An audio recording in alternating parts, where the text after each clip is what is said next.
ایسی بدقسمتی ہو جاتی ہے کہ انسان کی سمجھ میں نہیں آ رہا ہوتا میں سب کچھ تو صحیح کر رہا ہوں لیکن ہو کیوں رہا ہے مجھ سے غلط۔ اس کا سب سے بہتر کہ اچھا وقت ہو یا برا وقت ہو، جو 3 چیزیں آپ کر لیں، ایک صلہ رحمی، ایک جو بھی آپ کی استطاعت ہے زکوٰۃ خیرات، تیسرا بیمار محتاج کی جو آپ سے ممکن ہو سکے مدد کر دیں، اور کوشش کریں، کوشش ہی کر سکتے ہیں انسان، اس سے زیادہ نعوذ باللہ ہم ولی اللہ ہیں، نہ ہماری اوقات ہے کہ ہم اللہ تعالیٰ کے توکل کے اس لیول پر ہیں کمزور الایمان ہیں، اللہ تعالیٰ سے رحم ہی مانگ سکتے ہیں اور کچھ نہیں۔ ایسے کام کر لیں جس سے مخلوق خدا کی فلاح کا پہلو نکلتا ہے، تو اللہ تعالیٰ ہر چیز سے بچا دیتا ہے، یہ میرا ایمان ہے۔ اور گھر کے اندر ایک چیز کا اضافہ کریں، چاہے آپ 120 میں رہتے ہیں، چاہے 1 لاکھ یا 1000 گز یا 500 گز یا 80 گز یا فلیٹ میں رہتے ہوں، اپنے گھر میں کم از کم 5 ہرے پودے، یہ منی پلانٹ کو چھوڑیں، گملے پودے جن کو روزانہ ہریالی جس گھر میں ہوتی ہے یا ہری چیز جہاں پہ ہوتی ہے وہاں پہ ہمیشہ ایک رزق کی برکت رہتی ہے۔ یہ میں آپ کو ایسٹرولوجیکل کبھی آگے موقع ملا تو ایسٹرولوجی کے حوالے سے آپ کو یہ ثابت کر کے دکھاؤں گا کہ یہ میں کیوں کہہ رہا ہوں۔ ہرے پتے، ہرے پودے یہ گھروں میں رکھیں، اس سے بہت زیادہ اللہ تعالیٰ کرم کر رہا ہوتا ہے۔ اور فضول تو پرندے نہ پالیں، میں تو کہتا ہوں اللہ نے ان کو آزاد پیدا کیا ہے، ان کو آزاد رہنے دیں۔ جانوروں کو پالنے میں پرابلم ہی ہوتے ہیں، تو انسان اگر پالنا ہو تو پھر وہ ہر برج کے حوالے سے الگ الگ ہوتا ہے۔ خواتین و حضرات، وقت اپنے اختتام کی طرف گامزن ہو چلا ہے۔ ایک درخواست ہمیشہ کرتا ہوں، انٹرنیٹ پہ، فیس بک پہ، لنکڈ آن پہ، کسی بھی سوشل میڈیا سے تعلق رکھنے والی چیز سے میرا کوئی تعلق نہیں، ماں سوائے اس کے کہ یوٹیوب پہ ARY اپلوڈ کرتا ہے میری فوٹیج، وہ جینون ہے۔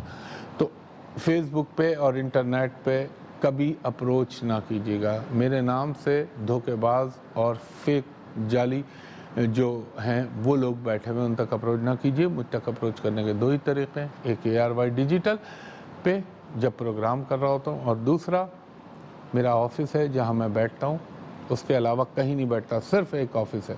پتہ نہیں میرے نام سے لوگوں نے کیا کیا بنایا ہوا ہے، آج یہاں تو کل، ایسے کوئی بات نہیں ہے۔ ایک ہی جگہ ہوتا ہوں، وہ جگہ ہے ہوٹل PC ہوٹل کراچی، یعنی ہوٹل پرل کانٹیننٹل کراچی۔ وہاں کا میں نمبر آپ کو بتا رہا ہوں، 02135685501، اور دوسرا نمبر ہے 02135685021۔ تو دوپہر کے 2 بجے سے آپ رات کے 8 بجے تک میرے اسسٹنٹ سے پرائیویٹ اینڈ کمرشل کنسلٹیشن کے لیے اپوائنٹمنٹ لے سکتے ہیں۔ اور ایک درخواست میں ہمیشہ کرتا ہوں کہ جو غیر ملکی مجھے کریں، یعنی غیر ملک میں بسنے والے لوگ، وہ جب بھی ان 2 نمبروں پہ کال کریں تو میرے اسسٹنٹ سے کہیں کہ ہمایوں کو what's app, bottom, Skype ID پہ دکھا دیں تاکہ دھوکے کا اندیشہ نہ رہے۔ تو پرائیویٹ کمرشل کنسلٹیشن کے لیے ان 2 نمبروں پہ آپ کال کر سکتے ہیں۔ آج اتوار ہے، سنڈے کا دن ہے تو آج نہ کیجیے گا، منڈے آنورڈ پھر وہی سسٹم شروع ہو جائے گا، تو آپ یہاں پہ پرائیویٹ کمرشل کنسلٹیشن کے لیے اپوائنٹمنٹ لے سکتے ہیں۔